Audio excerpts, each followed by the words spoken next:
Hello and welcome to a brief sketchbook flip through for my 2021 university portfolio. This sketchbook is from my final A-level project titled Seated Figures. I was interested in expanding what seems like such a simple concept into an emotional painting that I hoped would create a distinctive atmosphere and character. I began expanding my ideas with a mood board. As you can see, I liked muted colours coupled with sparse backgrounds, as I felt this could make the subject the focal point of the painting. I narrowed down my ideas in my mind map page. I enjoy trying to make even the mundane pages visually interesting, hence the black waves across the page. Here I found some artists I wanted to explore, as well as some key motifs like dreaminess, melancholy and character, which I hoped to depict through my subject's posture. My first artist was Michael Carson.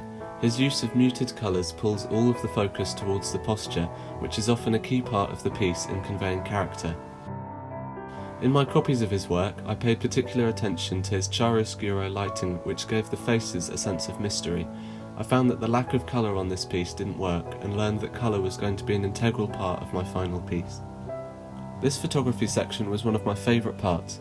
I used one hard light to emulate Carson's shadows, and tried to make my subjects comfortable so that their true character shone through, not a performance. In my copies, I found that acrylic was the best fit for the style so far, because I could control the thickness and opacity of the paint very well. My first time using oils wasn't great. I couldn't control it very well, so the faces became a bit of a mess.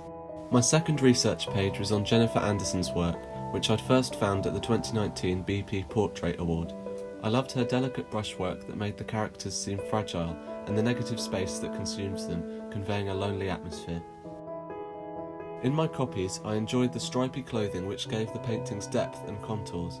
My third oil attempt went far better, perhaps because the subject was closer. I managed to have far more control over my colours and values.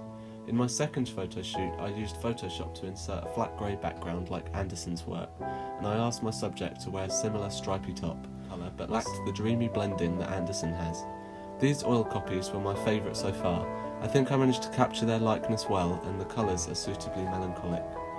At this point, I began working towards a large piece. In my third photo shoot, my subject wore a flowing red dress as well as some stripy tops. I took the photos whilst also sketching out various postures to test out their look on the page. I'd learned that posture was going to be an important part of this piece, as well as colour, which is why I also created some colour copies in acrylic. I enjoyed sketching out various dynamic poses and photographing them so that I could narrow down which compositions worked best.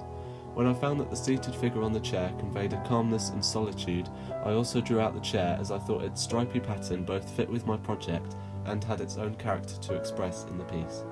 Breaking each element of the composition down was very useful in creating my final piece.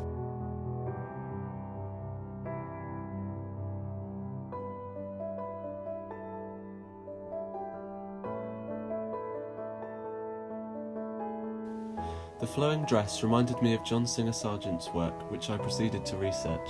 His mastery of values and colour brought a useful influence on my painting process.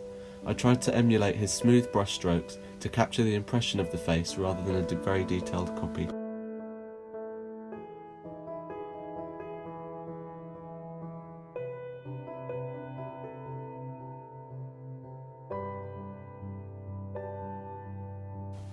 Leading up to my final piece, I used Photoshop to alter the dress colour and chose a light blue as it emitted a melancholic, dreamy atmosphere.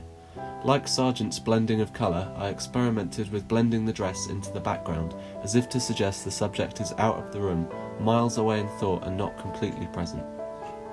Unlike my final experiment, I eventually cropped my painting slightly so as to give more focus to the face and not the feet. I was really happy with my final piece, as I think it was far more subtle than my other project outcomes. I especially enjoyed using oils for the first time, as I could blend and mould the paint like a sculptor for hours. I hope that you've enjoyed my sketchbook flip through and that you'll consider me to join your illustration course. I'd love to be able to expand my knowledge of illustration and try out more mediums and techniques. Thank you for watching.